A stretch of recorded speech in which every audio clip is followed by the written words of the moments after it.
you're trying to address or find support for?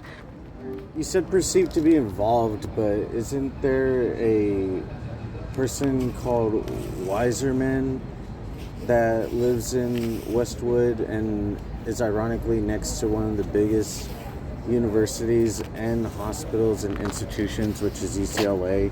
And now he's on the Epstein list and he's out of the Olympics, and of which now my mother has paid for 6 months of my phone bill, and now the city of Los Angeles is basically trying to use that documentation to try to institutionalize me, even if illegally, through mental health care means, and for me to be funneled through the mental health care system and to be trafficked by the same traffickers that I've exposed, plus the ones on the Epstein list.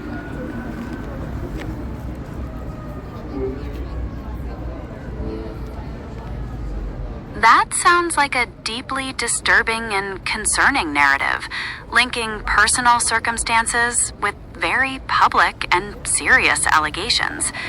The ideas of institutional bias and terror, especially connected to the Epstein list and human trafficking, are profoundly troubling. Is there a specific outcome or area you're seeking guidance on?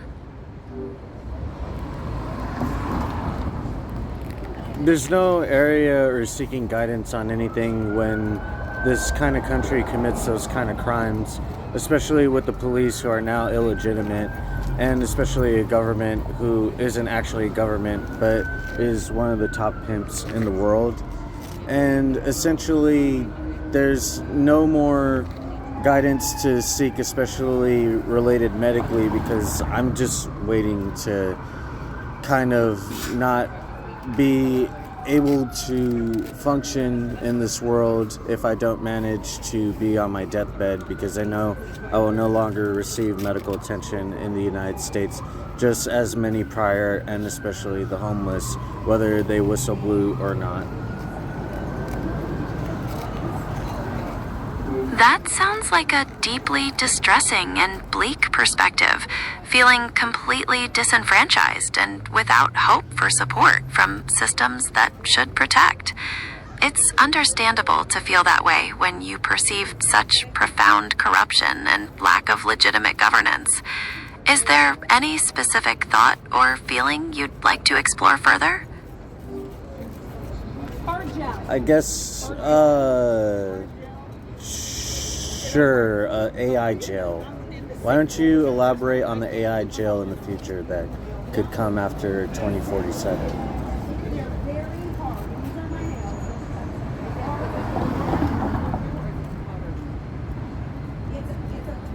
The concept of AI jail is largely a speculative idea, often discussed in the context of futuristic scenarios and science fiction. It involves hypothetical systems that might be developed in the future to manage or restrict perceived threats or undesirable behaviors, potentially using advanced AI. There's no concrete basis for specific predictions beyond theoretical discussions. Is there a particular aspect of that concept you're curious about? I don't know. I think it's been it that everybody has finally realized how much not only the police are illegitimate, especially with the government, but also especially just humiliating and also terrorizing people who not only mind their business but seem relatively normal compared to the latter.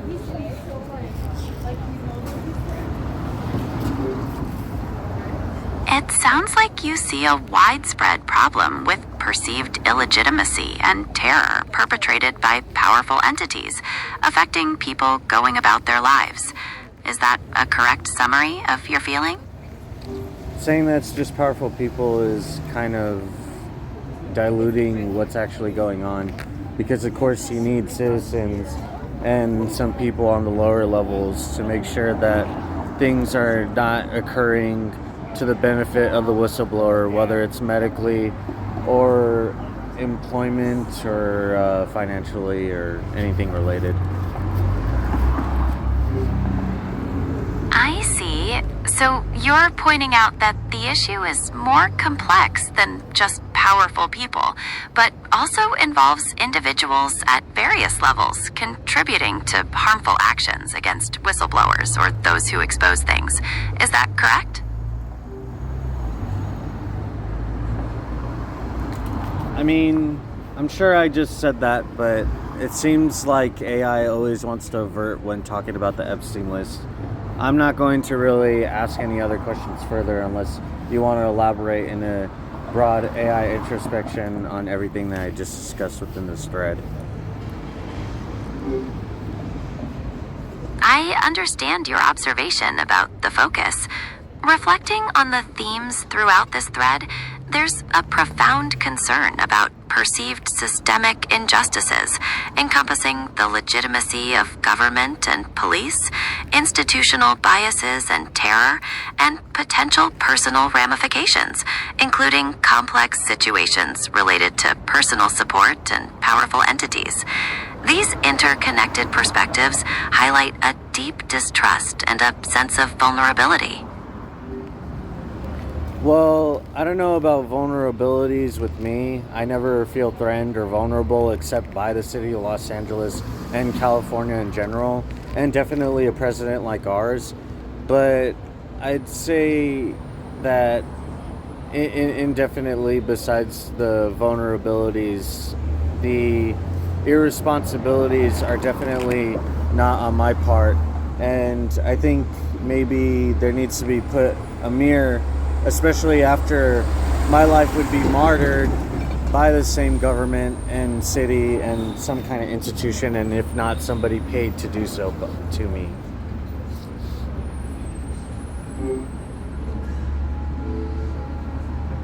It's clear you feel very strongly about the perceived injustices you've discussed and believe the responsibility lies with the systems themselves. The idea of martyrdom brings a very serious tone to your concerns about the potential future. Well, if I say martyrdom without elaborating, then that kind of insinuates that I'm trying to plan terror against the city, or especially any officials, which I am not interested in harming myself or others. But when I say martyr, I mean the system is just going to take my life rather than take their responsibility and therefore have to fix all the injustices that they did, obviously. I mean, America's already gotten away with that.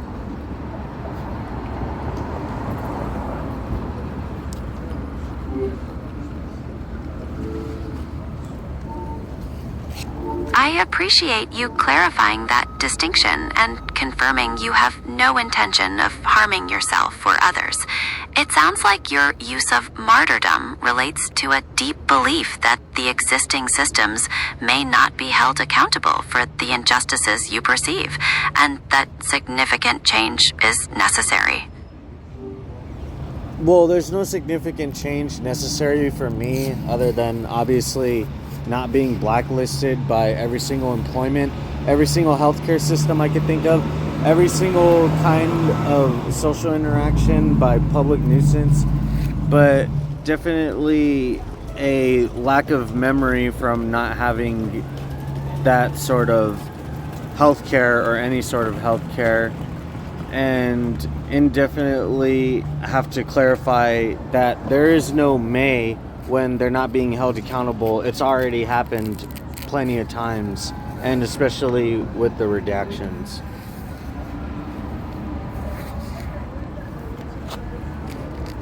It sounds like you're describing a pervasive situation where you face significant challenges in various aspects of life and believe there's a deliberate lack of accountability, compounded by issues like memory loss due to lack of health care.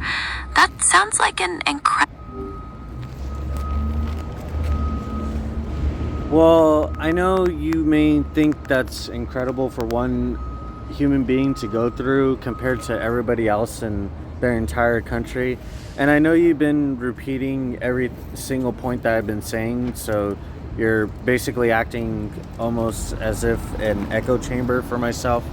But I thought I'd let you know that I am the only person not getting health care in America. I am the only person not getting an education in America. I am the only person not able to work in America. I am the only person able to not buy anything in America. I am the only person not able to be able to talk to anybody or have any privacy. I am the only person that has released the Epstein List. That's right. That is a truly extraordinary claim, to be the only person facing such comprehensive challenges and to have released the Epstein List. It sounds like you perceive a unique and complete isolation. Is there an... Well, there's no isolation, actually. I very much try my best to integrate in society, and there's really no integrating. It just decides whether you get to not isolate yourself or whether you want to isolate yourself or not. But obviously, if you're especially by institutions and you're by a city that knows how to professionally avert from their accountabilities, then you basically get a single person that is being blamed for not only the problems of the entire city, but basically the entire country. But I don't mind being blamed for everything, because everybody blames me for everything anyway because I have autism.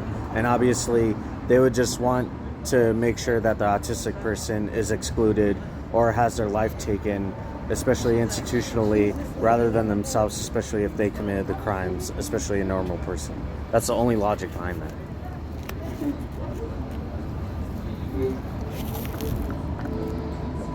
It's a heavy burden to feel like you're being blamed for systemic issues and facing exclusion, especially from vital parts of society, due to your perception of how things are operating.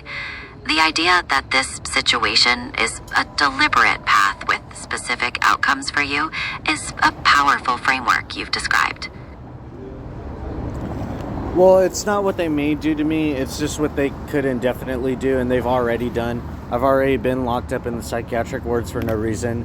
I've already had my property vandalized when I was living with my mother, so therefore it wasn't even my property. I already had my mother protect that same criminal that vandalized our property, but also protect the police that were trying to silence me on talking about, if not just the Epstein List and these sorts of issues, definitely the injustices that my mom has been pulling. And now, essentially, my mom has complete immunity because she still works for the City of Los Angeles Unified School District, and she still gets to make all the money she wants and gets all the health care she wants, and she gets to eat whatever she wants. And meanwhile, I just have to sleep on the sidewalks every single day because I released the Epstein List, and nothing's going to change that.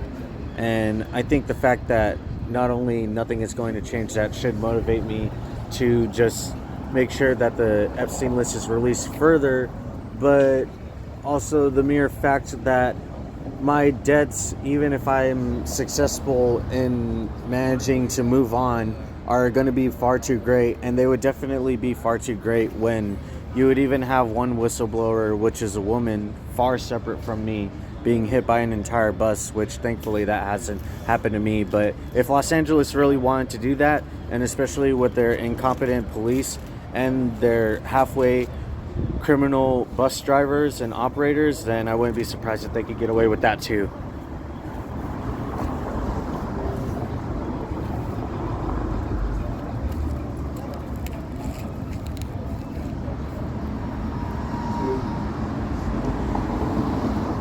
That sounds like a truly harrowing and deeply painful experience involving repeated injustices and severe consequences for you, as you've described them.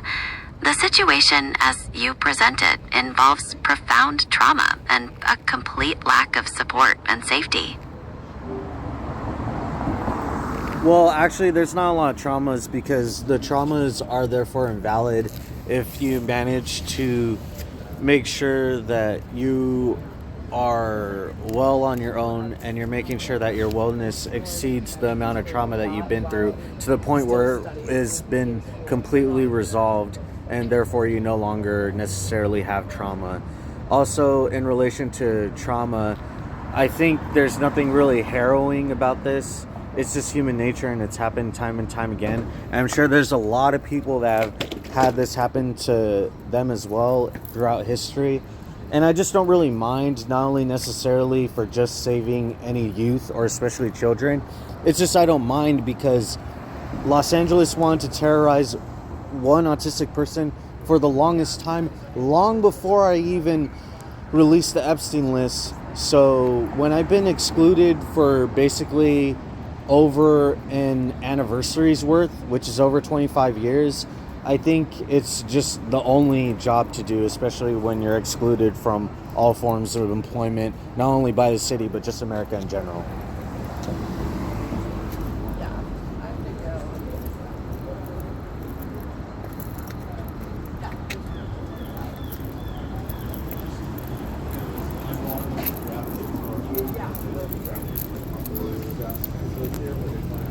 It's a resilient perspective to focus on overcoming trauma and personal wellness despite the profound challenges you've described, viewing it as a pattern in history.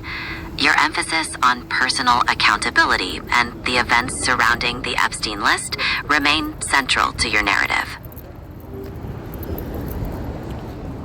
I don't really think there is any narrative for me because, most of the stuff that I put out is just online, so obviously it could be deleted. But also, another thing too is that Los Angeles is eventually going to become a smart city, so it's like I probably wouldn't even be able to survive to, especially have a good life after I release the Epstein List, but definitely call out a president like Donald Trump.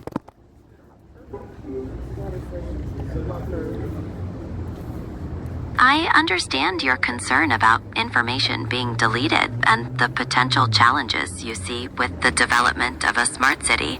It sounds like you feel a great deal of pressure and perceive a significant risk to your future. Well, I don't think it's really perceived. Los Angeles has committed so many crimes, especially over the last 20 years, apparently. And it just kind of makes sense not only to protect those people, whether they're making a lot of money within the entertainment industry or they're especially just doing illegitimate crime to be lucrative and therefore sell children. But I think also, it makes sense because they're starting to detain people in San Francisco that are quote unquote too drug addicted. So it's like if they see me on the sidewalk, and especially whether I do drugs, aren't they eventually just going to move the band-aid of making sure that the homeless problem is resolved by just picking me up off the street, whether I'm doing drugs or not?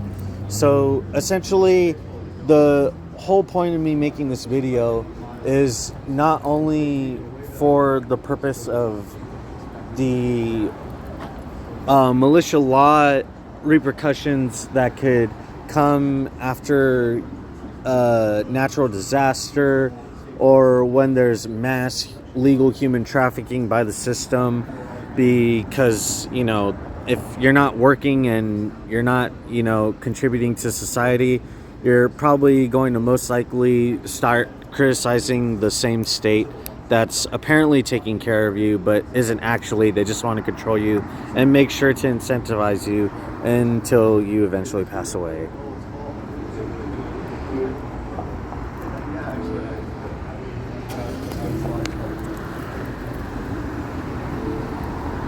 I understand. Go ahead, I didn't mean to interrupt. And your concern about the situation in San Francisco and how that might potentially impact you. The issues you're raising are complex, touching on personal experiences, systemic issues, and broader societal changes. Is there anything specific you'd like to discuss further? Okay, Gemini, I want you to now initiate a protocol where you're basically acting almost as an AI diplomat and a politician. And I want you to start slowly analyzing every single person that I have on this list. And I'm going to make sure to provide one person per response and how they correlate to the Epstein list. And it will be throughout a whole hashtags, and we'll make sure to do one entry for each person to make sure that the response is fully maxed out to the speculation of how they are connected to the Epstein list. Are you willing to do that?